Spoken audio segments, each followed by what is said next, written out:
In today's video, I'm going to teach you how to transfer site ownership in Wix.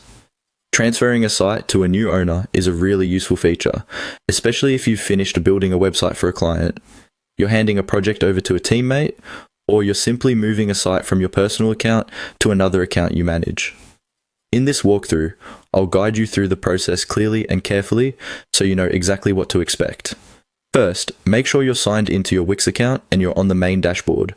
From here, you'll see a list of all the sites associated with your account. Take a moment to confirm you're selecting the correct website, especially if you manage multiple sites. Once you've found the one you want to transfer, click on that site to open its main dashboard. When you click on the site, Wix will load that site's management area. This is where you usually handle things like editing the site, checking analytics, or managing settings. For transferring ownership, you'll want to look for the option that lets you manage the site itself rather than editing its content.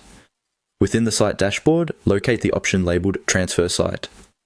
Depending on Wix's current layout, this may appear under Settings, Site Actions, or a similar menu. Take your time to find it so you don't accidentally click something unrelated, like deleting the site or changing the domain. Once you see Transfer Site, click on it.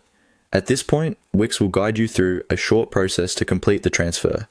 Typically, you'll need to enter the email address of the person you're transferring the site to.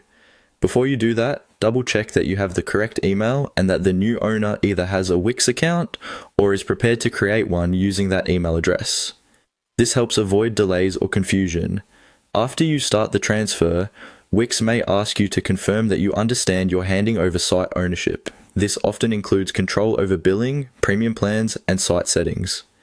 Read any on-screen messages carefully so you're comfortable with what's changing. Once confirmed, Wix will send an invitation to the new owner.